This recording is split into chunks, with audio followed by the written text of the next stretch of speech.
Lorcana est le TCG de Disney, et dans cette vidéo, je vais vous apprendre les bases pour pouvoir y jouer. Tout d'abord, avant de savoir comment se déroule une partie, on va parler du deck. Dans ce jeu, un deck est composé de 60 cartes, avec un maximum de 4 cartes identiques. Pour former votre deck, vous aurez le droit à 6 couleurs différentes, ce qu'on appelle des encres. Il y a la couleur jaune, ambre, violet, améthyste, bleu, saphir, vert, émeraude, rouge, rubis et gris, acier. Et vous ne pouvez jouer que 2 couleurs dans votre deck. À vous donc de trouver la meilleure combinaison possible. Dans l'Orcana, il existe 3 types de cartes. Les personnages, les objets et les actions. Les personnages vous serviront à combattre et à collecter des lores. On reviendra sur ce terme un peu plus tard. Les items sont des cartes qui vont rester sur le terrain, qu'on pourra utiliser sous certaines conditions et qui ont des effets propres à eux. Et enfin, les actions, qui sont des cartes dont on va se servir et juste après, iront dans la défausse. Maintenant qu'on a vu comment est formé un deck, je vous propose de passer à l'essentiel, comment se déroule une partie de l'Orcana et comment gagner. Pour remporter la partie, il vous suffira de collecter 20 points de lore. Ces points de lore vous seront donnés par vos personnages en les envoyant quêter. Les points de lore que chaque personnage vous donne sont indiqués sur la carte en bas à droite. Maintenant, comment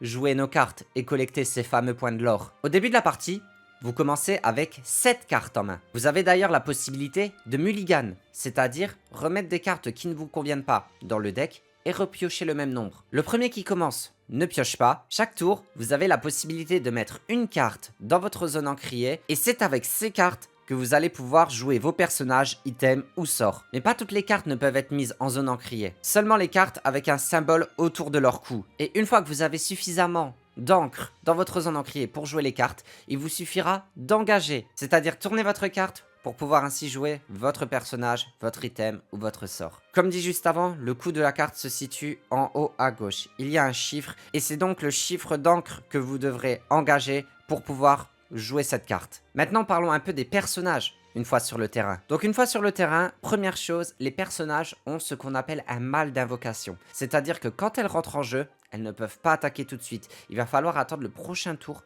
pour pouvoir attaquer ou collecter des lores. Sur la carte des personnages, vous pouvez voir plusieurs chiffres. En haut à gauche, comme j'ai dit, son coût d'encre à dépenser pour pouvoir la jouer. Et juste à côté du nom, il y a 2 symboles. Le premier représente l'attaque et le deuxième sa défense, donc ses points de vie. Une fois que votre personnage n'a plus ce fameux mal d'invocation, il va pouvoir faire 2 choses. Soit attaquer, c'est-à-dire combattre un autre personnage adverse, ou alors quêter pour récolter ces fameux lores qui vous feront gagner la partie. Pour ce faire, comme les encres, il va falloir engager votre personnage. En l'engageant, vous le rendez vulnérable à une autre attaque adverse. Parce que vous ne pouvez que combattre des personnages qui sont engagés. Donc si vous l'engagez pour collecter des lores, vous regardez le petit symbole qui se trouve juste à côté de l'effet de la carte et vous l'ajoutez. Et si vous l'engagez pour combattre un personnage adverse, alors à ce moment-là, vous infligez au personnage adverse les points de dommage qui sont indiqués sur la carte. À prendre en compte également,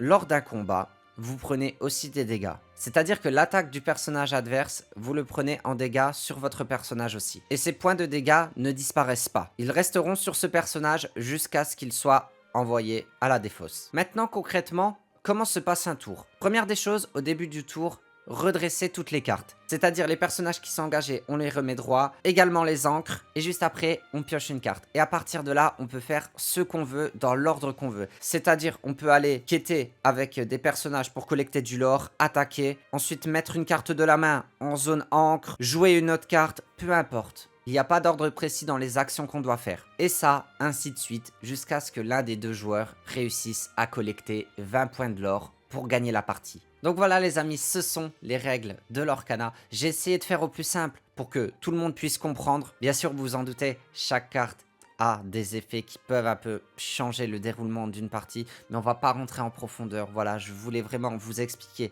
le plus clairement et le plus simplement possible comment jouer à l'Orcana, comment se déroule une partie de l'Orcana. Mais en tout cas, j'espère que cette vidéo vous a plu et vous a donné envie justement de découvrir l'Orcana, ce jeu qui arrivera début septembre chez nous. N'hésitez pas à me poser vos questions en commentaire si vous en avez, j'y répondrai avec grand plaisir. On se donne rendez-vous dimanche prochain à 10h30 pour une nouvelle vidéo. D'ici là, prenez soin de vous. C'était Obscurity. Ciao les gens.